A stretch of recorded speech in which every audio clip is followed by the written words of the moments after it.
Welcome to our channel. Today we're diving into Rich Brother, Rich Sister by Robert Kiyosaki. Oh, yeah, good one. Have you heard of it? Absolutely, it's a classic. If you're looking for a daily dose of motivation, by the way, be sure to check out affirmifyjourney.com. Oh, nice. They've got great motivational content and personalized zodiac affirmations that could really make your day. Cool. But getting back to this book, Yeah. it's not your typical Kiyosaki, is it? It's not like Rich Dad, Poor Dad. No, not at all. It's much more personal, almost a memoir, you know? Right. It's about Robert and his sister, Emi. Emi, And their very different paths to success. totally different paths. And he really digs into their childhood in Hawaii. That opening scene Oh, yeah. with the atomic bomb test in 1962, I mean, seeing the sky turn blood red from their dining room window, That's intense. that must have been scary. It really sets the stage, doesn't it? You immediately understand the backdrop of fear and uncertainty they grew up with. I mean, the Cold War, air raid drills, even the assassination of JFK, it's no wonder they took such different approaches to life. Right. So how did that early environment shape their worldviews? Yeah. We see Robert at 15 buying a rifle, almost like he's preparing for the worst. Yeah. And then you have Emmy touring that cramped, unsettling bomb shelter, clearly not comfortable with that kind of world. It's such a powerful contrast, isn't it? Robert seems drawn to action, maybe even control, Right. in the face of fear.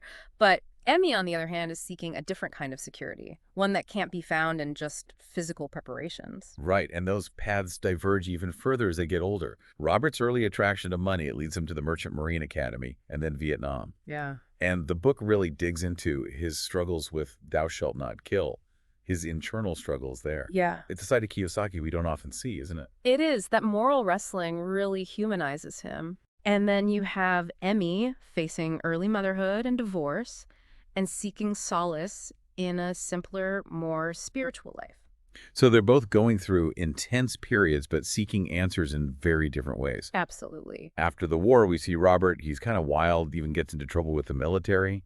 It takes a scathing critique from a woman at an EST seminar to really shake things up for him.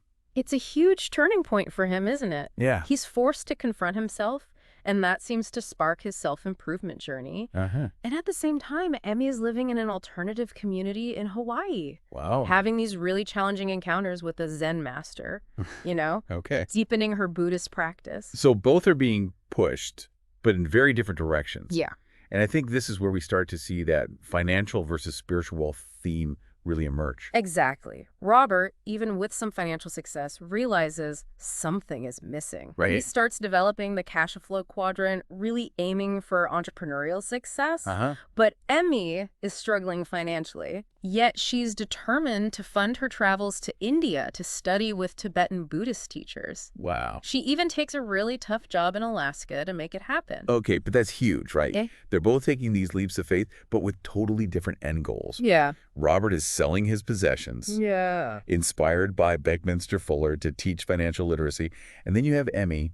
She's becoming a nun, Wow. dedicating her life to service and spiritual growth. But there is this underlying parallel, though. They're both shedding what no longer serves them, stripping down to the essentials to pursue what truly matters. It's about defining success on your own terms, isn't it? It really is. Yeah. And Emmy's path leads her deep into these Buddhist teachings. Yeah. What are some of the core concepts that resonate with her? Well, one that jumps out is impermanence. Okay. The book uses this example of Anomiya Arch. It's this natural rock formation in Hawaii, Okay. and it eventually collapses into the ocean. Oh, wow. It's a reminder that nothing lasts forever, everything changes. And that can be kind of a difficult concept to grasp, especially in a society that values stability and permanence. Right. It's a big shift in perspective. It is. But how does Amy connect that concept to everyday life? Well, she talks about how understanding impermanence actually allows us to appreciate the present moment more fully, Okay. to let go of those attachments that cause us suffering. She learned this through her work with dying patients. Recognizing that clinging to what we know will eventually be lost, that only intensifies the pain. Yeah. By accepting the ephemeral nature of life, we can find a sense of peace and freedom. It's a challenging concept, But it can be incredibly liberating, can it? Absolutely. It's about accepting the natural flow of life rather than resisting it. Exactly. And the book doesn't shy away from those challenges. Mm-hmm. Both Robert and Amy, they face moments of doubt, of fear, of uncertainty, Yeah. but they keep moving forward, relying on their inner compass to guide them. It's inspiring, isn't it? It really is. To see that even with those struggles, they find a way to reconcile their different paths. It is, and it really highlights the power of family. Mhm. Even with their contrasting worldviews, they find a way to support each other, especially when Emmy faces those health challenges later in life. Right. It's a real testament to the strength of their bond, Mm. even amidst their very different journeys. And that shared history, that contrasting approach to life, it creates this really unique perspective on success and fulfillment. It's not about choosing one path over the other. Right. It's about finding what resonates with you. Absolutely. And it's not about perfection either. Right. Both Robert and Emmy, they make mistakes. They stumble, they question themselves. But it's those imperfections that make their journeys so relatable. It's the honesty and the vulnerability that really connects with the reader. And the book does such a great job of weaving those personal stories with those broader insights. For instance, Robert's father, Ralph Kiyosaki, he had this disillusioning experience running for lieutenant governor Oh, yeah. that really impacted Robert's worldview. It did. Ralph was this respected educator, Uh-huh. but he quickly realized that the political system wasn't what he'd hoped for. Friends betrayed him, Oh, wow. choosing job security over loyalty. Wow. He was left jobless. He faced personal tragedies. Oh, no. It really reinforced Robert's skepticism of these traditional systems of power, Right. and it fueled his desire to find a different way to create wealth and security.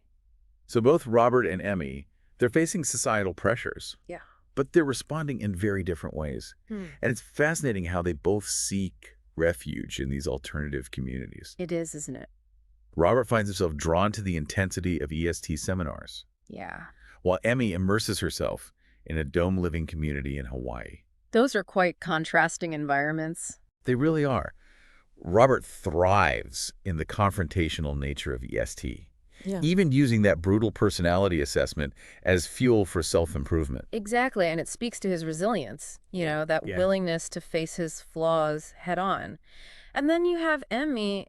She's seeking a much more tranquil and introspective path. Right. It's like she's seeking this deeper connection with herself, with nature. And her journey with the Zen master, Oh, yeah. it really exemplifies that, those bizarre and uncomfortable encounters.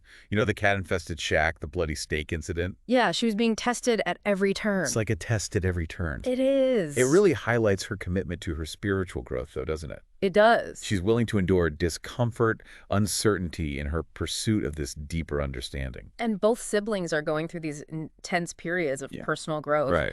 even if their methods are completely different. Yeah. And those methods also reflect their contrasting views of success. Mm-hmm. After Vietnam, Robert embraces his dark side, that competitive drive, Yeah. and channels it towards entrepreneurial success. It's fascinating because he doesn't shy away from that aspect of himself. No. He acknowledges that drive, that ambition, Yeah. and he sees it as this powerful tool if harnessed correctly. Right. And he contrasts that with what he perceived as his father's more passive approach after losing his job. Yeah. It's like Robert's determined to forge his own path, one where he's in control. And then you have Amy grappling with a very different kind of struggle, the realities of welfare. Yeah, it's a powerful juxtaposition. Here's this highly educated woman dedicated to spiritual growth, yet forced to rely on a system that just feels at odds with her values. Right. And it's that experience that fuels her determination to never be in that position again. It speaks to her strength and resilience. It does. She takes on demanding jobs, specifically to fund her travels to India for further Buddhist study.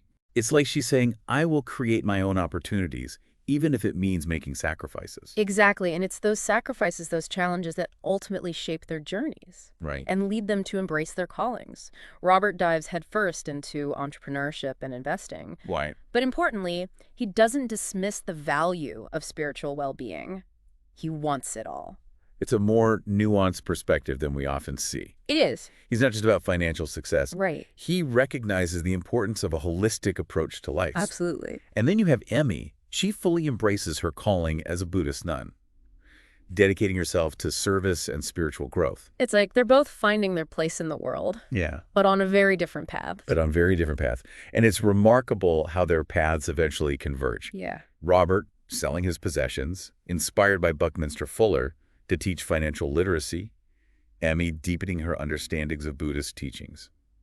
They're both shedding material possessions, but for very different reasons.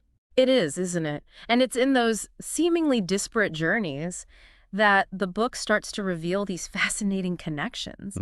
They're both taking these leaps of faith. They are. Robert's decision to sell everything and dedicate himself to teaching, that's a huge leap of faith. It is. And so is Emi's choice to leave her daughter behind, to travel to India and study Buddhism. Right, and both decisions are met with skepticism and concern from those around them. But they're driven by this inner compass, this unwavering belief in their chosen paths. It's inspiring. It's inspiring, isn't it? Yeah. It speaks to the power of following your intuition, even when it defies conventional wisdom. Absolutely. And as their journeys unfold, we see how those Buddhist teachings, like impermanence, play out in Emi's life. She describes witnessing the collapse of Onamiya Arch, Yeah. that majestic natural landmark. Yeah. It's this powerful reminder that everything is in constant flux. And that teaching, the impermanence of all things, it's not meant to be depressing. It's actually incredibly liberating. Right. It reminds us to appreciate the present moment, to let go of attachments, and to embrace change as just this inevitable part of life. It's a powerful shift in perspective. It is. And it's a perspective that can be applied to everything, Oh, yeah. from our relationships to our careers. Absolutely. It encourages us to be present, to savor the good times, and to navigate those inevitable challenges with grace and acceptance. I love that. And then there's the concept of compassion, which is central to Emi's Buddhist practice and her work as a chaplain. Yeah. What's interesting is how she contrasts her mother's boundless compassion for others with her own struggles to love herself. Oh, wow. It's a powerful reminder that true compassion starts within. It's like you can't pour from an empty cup. Exactly. Yeah. And the book emphasizes that compassion is not just a feeling, it's an active practice. Yes. It's about cultivating empathy, understanding, and kindness towards all beings. All beings, including ourselves. Including ourselves. Right. And it's a practice that can transform our relationships and our experience of the world. It can, and it can also be incredibly challenging, especially when faced with difficult people or situations. Right, but the book suggests that even those challenges can be opportunities for growth. Absolutely. It's about shifting our perspective, seeing those difficult individuals as teachers who are helping us cultivate patience, forgiveness, and ultimately a deeper understanding of human nature. That's a radical shift in thinking. It is. It's a key part of Emi's Buddhist path. Yeah.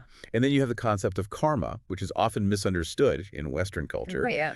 People often think of it as a system of cosmic reward and punishment. Like, good things happen to good people, bad things happen to bad people. Right, very simplistic. But the book emphasizes that karma is much more nuanced than that. It is. It's about the cause and effect of our actions, both physical and mental. So it's about understanding that our choices have consequences, and those consequences shape our present and our future experiences. Exactly. And it's not about blame or judgment. Yeah. It's about taking responsibility for our actions. Right. And understanding that we have the power to create positive change in our lives. And that brings us to the concept of enlightenment, which is the ultimate goal in Buddhism. Right. And the book clarifies that enlightenment isn't about becoming some kind of superhuman being. It's about realizing our full potential, Yes. cultivating wisdom and compassion, and ultimately liberating ourselves from suffering. That's a lifelong journey, isn't it? It is, And it's a journey that's available to all of us, to all of us. regardless of our background or circumstances. And these Buddhist teachings really provide a powerful framework for understanding Emi's choices and her unwavering dedication to her spiritual path. They do. And what's remarkable is how the book weaves these teachings into the narrative in a way that feels both profound and relatable. It's not this dry philosophical treatise. It's a story about two siblings navigating life's complexities Right. and finding meaning in their own unique ways. And it's the honesty and vulnerability in their stories that make the book so compelling. For sure. They're not afraid to share their struggles, their doubts, their failures. Right. And it's in those moments of vulnerability that we see their humanity, you know? Yeah. Their resilience and their unwavering commitment to their chosen paths. And those paths, despite their differences, Hmm. they ultimately converge in a powerful way. They do. And it's in that convergence that the book offers us this really unique perspective on the relationship between financial and spiritual wealth. Right. It's not about choosing one over the other. Right. It's about finding a balance that allows us to live a fulfilling and meaningful life. And that balance looks different for everyone. Of course, and that's the beauty of it. Yeah. There's no one-size-fits-all approach to happiness or success.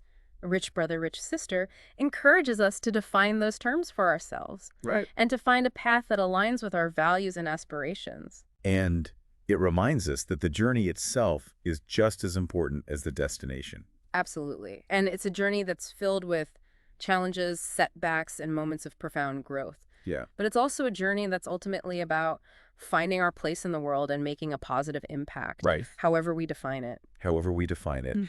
And it's a message that resonates deeply, especially in a world that often feels chaotic and uncertain. Absolutely. And it's a message that I think we can all benefit from hearing. I agree. Absolutely.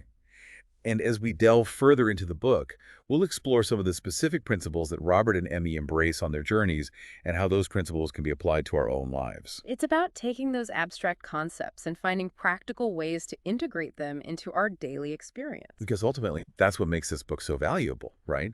It's Yeah. not just a story.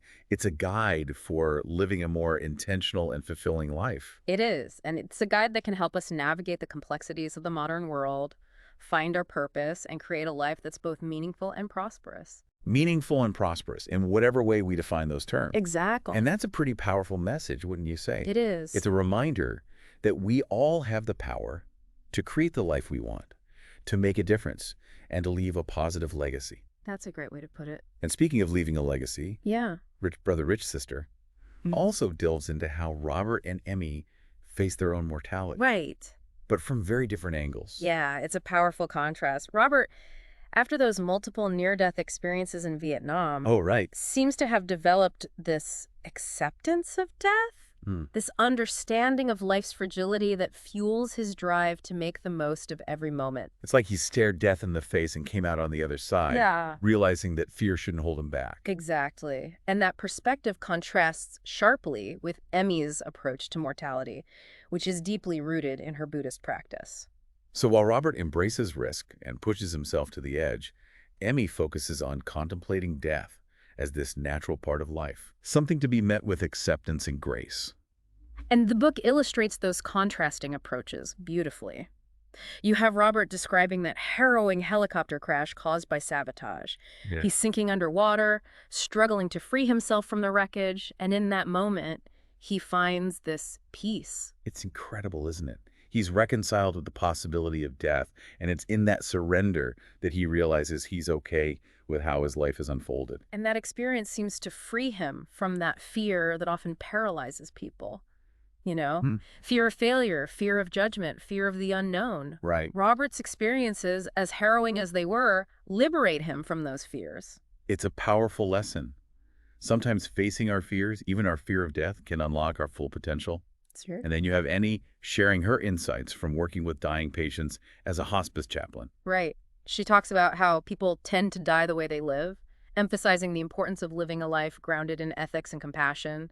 It's a powerful reminder that our actions have consequences, not just in this life, but potentially beyond. Yeah. It encourages us to live with intention, to treat others with kindness, and to make choices that align with our values. And it's a message that resonates deeply, especially in a world that often feels increasingly materialistic and self-centered. It does. Yeah. And then the book dives into some of the key principles that Robert embraces, things like the power of generalized principles, which he learned from Buckminster Fuller.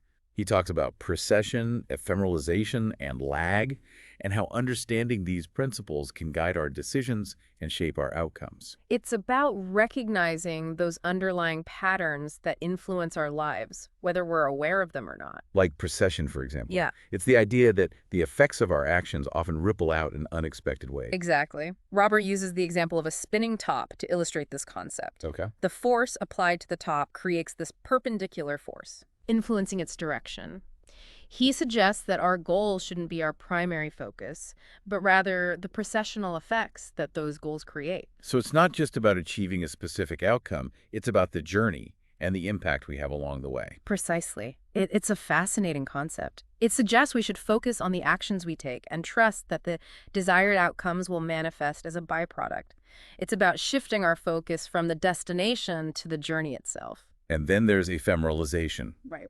which he describes as doing more with less, a principle that's particularly relevant in today's world of technology and innovation. Absolutely. It's about leveraging our resources, finding creative solutions, and constantly seeking ways to amplify our impact. It's about working smarter, not harder. Exactly. And it's a principle that can be applied to everything, Yeah. from business to personal growth. And finally, there's lag, Yeah. which refers to the time delay between an action and its effect. Right. Robert points out that different industries have different lag times, and understanding those delays is crucial for success. He highlights how the slowest industries, like education and construction, often struggle to adapt to rapid change, Right. while faster industries, like technology, thrive on innovation. So it's about understanding the rhythms of change and adapting our strategies accordingly. Exactly. It's about being patient when necessary, Right. but also being willing to seize opportunities when they arise. And all of these principles, precession, ephemeralization, and lag, they're not just theoretical concepts. Hmm. Robert shares practical examples of how he's applied them in his own life, in his businesses, and his investments. He does. It's about taking those abstract ideas and making them actionable, Right. demonstrating their real-world relevance. Right. And it's this combination of personal anecdotes, philosophical insights, and practical advice that makes Rich Brother, Rich Sister such a compelling read. I agree. It really challenges you to think differently. It does. It challenges you to think differently, to question your assumptions, and to explore those alternative paths to success and fulfillment. It's about recognizing that there's no one right way to live, but that all of us have the potential to create a life that's both meaningful and prosperous. And that's a really powerful message, isn't it? It is. It's a message of empowerment. Hmm. It reminds us that we have the power to shape our own destinies, Right. to make a difference in the world, and to leave a positive legacy. And it's a message that's so beautifully conveyed through the contrasting journeys of Robert and Emmy, two siblings who, despite their vastly different paths, ultimately find a way to support and inspire each other. Absolutely. It's a testament to the enduring power of family, the importance of embracing our differences, and the transformative potential of pursuing our passions. It's a book that stays with you long after you finish reading it. It does. It makes you think, it makes you feel, and ultimately it makes you want to live a more intentional and fulfilling life. And that's the greatest compliment you can give a book, wouldn't you say? It is. It's a reminder that the journey of self-discovery and personal growth, it's ongoing. There's always more to learn, more to explore, and more to share. And it's a journey that's worth taking. It really is. Mhm. And speaking of journeys, one of the most striking aspects of Rich Brother, Rich Sister is how Robert connects his near-death experiences in Vietnam to his broader philosophy of life. Yeah, it's this fascinating link. He describes multiple brushes with death, from helicopter crashes to close calls in combat. It's like he developed this deep understanding of life's fragility. And that understanding became this driving force for him. So those experiences really shaped his perspective. They did. But how do they actually change him? Well, he talks about staring death in the face and coming out on the other side with this incredible sense of peace. It's as if he reconciled with the possibility of death and realized he was okay with how his life had unfolded up to that point. Wow. He had lived on his own terms, he had taken risks, he had pursued his passions. It's an incredibly powerful realization, It is. especially given the circumstances. It sounds like those experiences freed him from the fear of failure, the fear of judgment. Exactly. And it's in those moments of facing our deepest fears that we often discover our true potential. Absolutely. It's about embracing those challenges, those moments of uncertainty, Yeah. and using them as fuel for growth. Rich Brother, Rich Sister provides this roadmap for that growth, Right. offering practical advice and insights alongside these really powerful personal stories. And that's what makes this book so impactful, Right, right? yes. It's not just about Robert and Emmy's experiences. Yeah. It's about the universal themes of finding your purpose, navigating challenges, and creating a life that's aligned with your values. Exactly. It's a reminder that even amidst the complexities of life, we all have the power to create positive change, both within ourselves and in the world around us. And that's a message that's worth spreading. It is. Absolutely. And speaking of spreading messages, the book also highlights the importance of effective communication, something that Robert credits as a key factor in his success. He does. He talks about learning to articulate his ideas clearly and persuasively, Right. both in writing and in person. He believes that effective communication is essential for building relationships, closing deals, and ultimately achieving your goals. It's a skill that's often overlooked, but it's absolutely crucial in all aspects of life. It is. Whether you're running a business, negotiating a contract, or simply having a conversation with a loved one, the ability to communicate effectively can make all the difference. Absolutely. And Rich Brother, Rich Sister provides some valuable insights into how to develop those communication skills. It does. And it goes beyond just the technical aspects of communication, like Right. grammar and vocabulary. Right. It emphasizes the importance of emotional intelligence, Yeah. empathy, and the ability to connect with your audience on a deeper level. So it's not just about what you say, it's about how you say it and how you make the other person feel.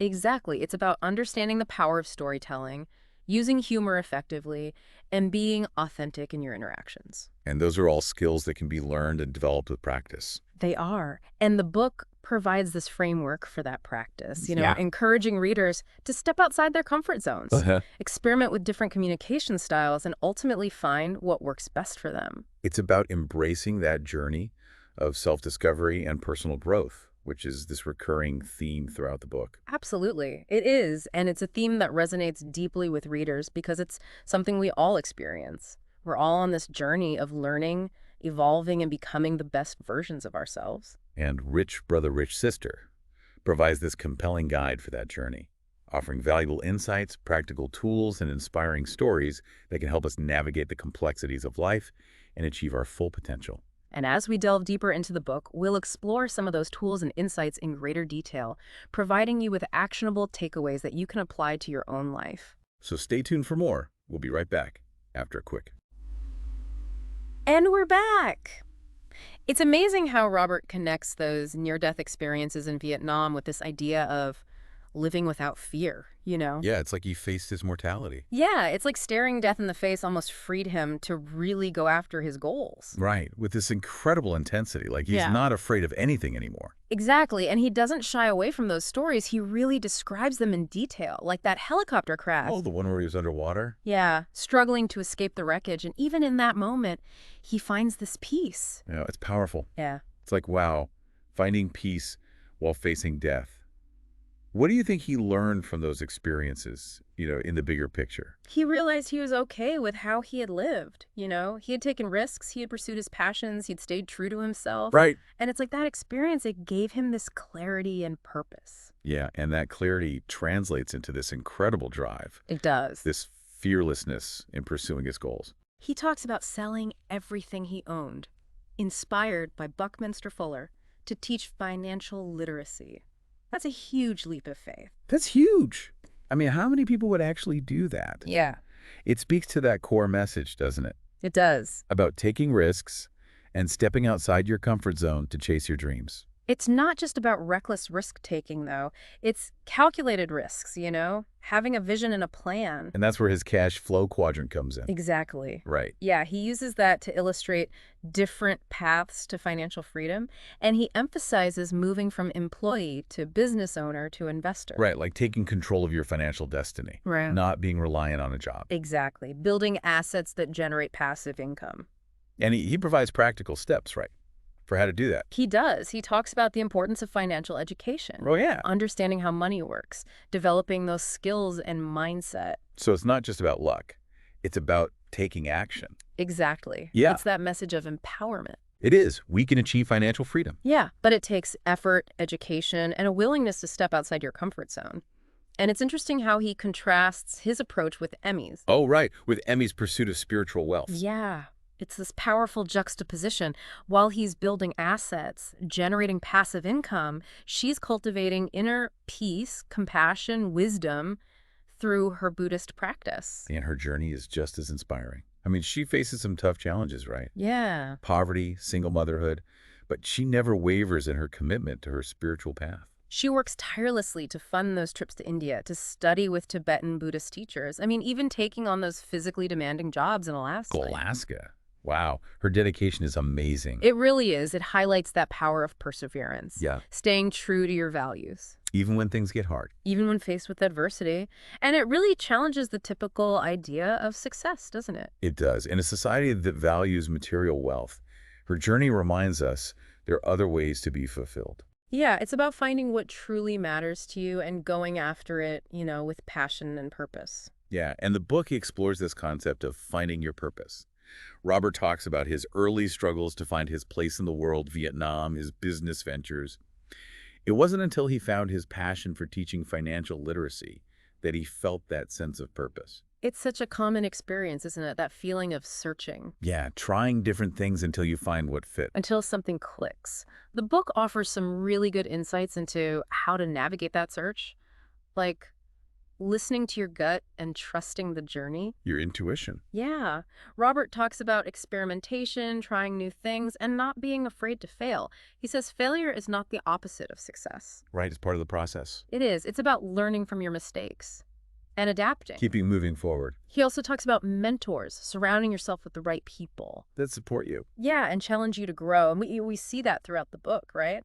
Both Robert and Emmy have these mentors that guide them. Like Robert's dad. Yes, even though he had his own challenges, he instilled in Robert that strong work ethic, the importance of education. And Emmy had that Zen master, pushing her, testing her at every turn, Yeah, pushing her to confront her limits. and deepen her spiritual understanding. It's a good reminder that we don't have to go it alone. No, we don't. There are people who can help us, offer guidance. Support and encouragement, finding those mentors can be so important in our journey. Absolutely. And speaking of self-discovery, the book also dives into self-awareness. Yes, And this is where Emmy's Buddhist teachings really come in, right? they do, yeah. Mindfulness, meditation, self-reflection. Understanding ourselves better. Exactly.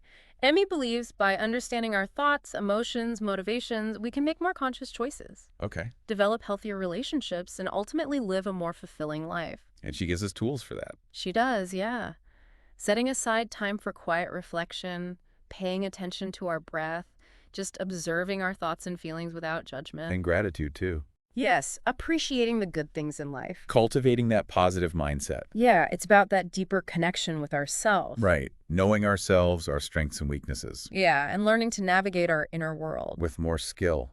With compassion. That inner work is just as important as that outer work It is. of achieving our goals and pursuing our dreams. Creating that balance. Yeah, harmony within. And it ripples outward.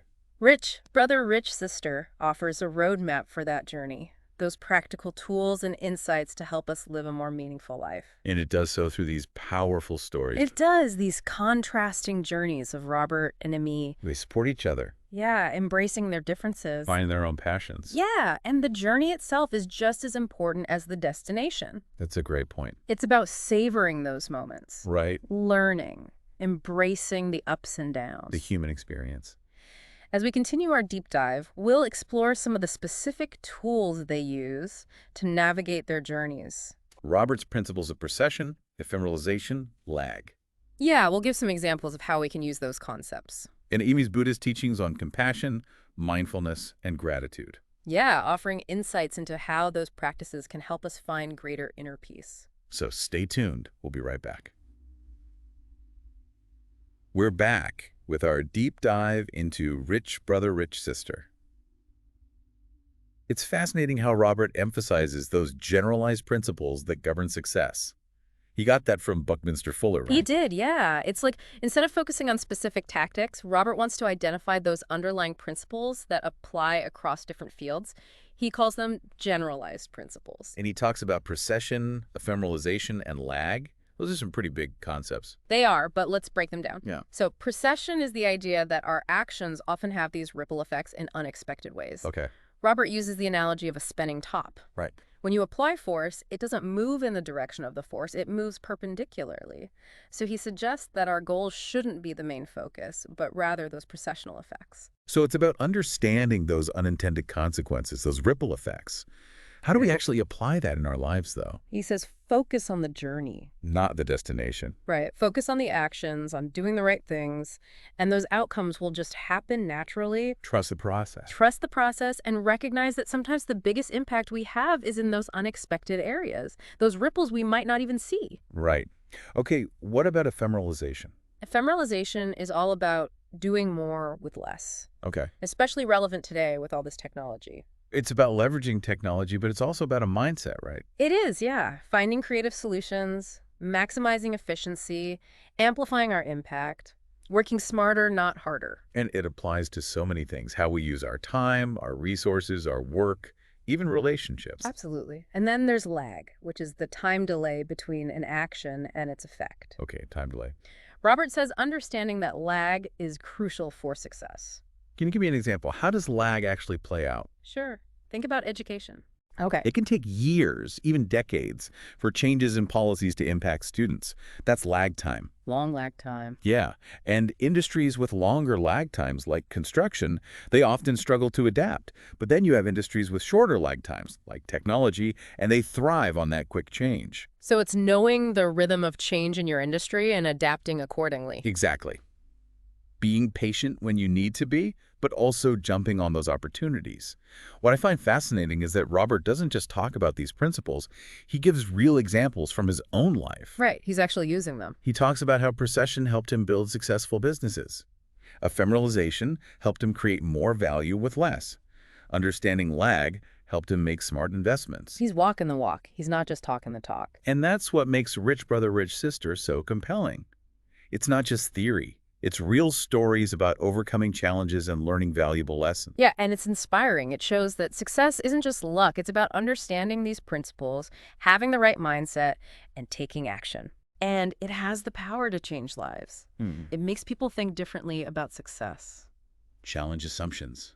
Explore different paths to fulfillment. And it does all that through those contrasting stories of Robert and Emi. They come together to share their wisdom. It's a testament to family, embracing differences, following your passion. And a reminder that success isn't the destination, it's that journey. Right. Embracing the ups and downs, the learning, the human experience. Absolutely. So as we wrap up our deep dive into Rich Brother, Rich Sister, what are your main takeaways? I hope listeners are inspired by Robert and Emi's resilience, Yes, their determination. their commitment to their paths. I hope it encourages them to think outside the box, challenge norms, and explore different paths to fulfillment. But most importantly, I hope they feel empowered to take action To go after those dreams. and create a life that aligns with their values. We all have that potential. We do. It takes effort, dedication, and a willingness to get out of that comfort zone. And remember, success is not a destination. It's that ongoing journey. Learning, growing, becoming the best versions of ourselves. And for listeners who want to learn more, be sure to check out lingopediamagazine.com. They have some great courses and ebooks. And don't forget to subscribe, share, and like this deep dive. We appreciate you joining us, and we'll see you next time for more fascinating topics. Until then, keep learning, keep growing, and keep diving.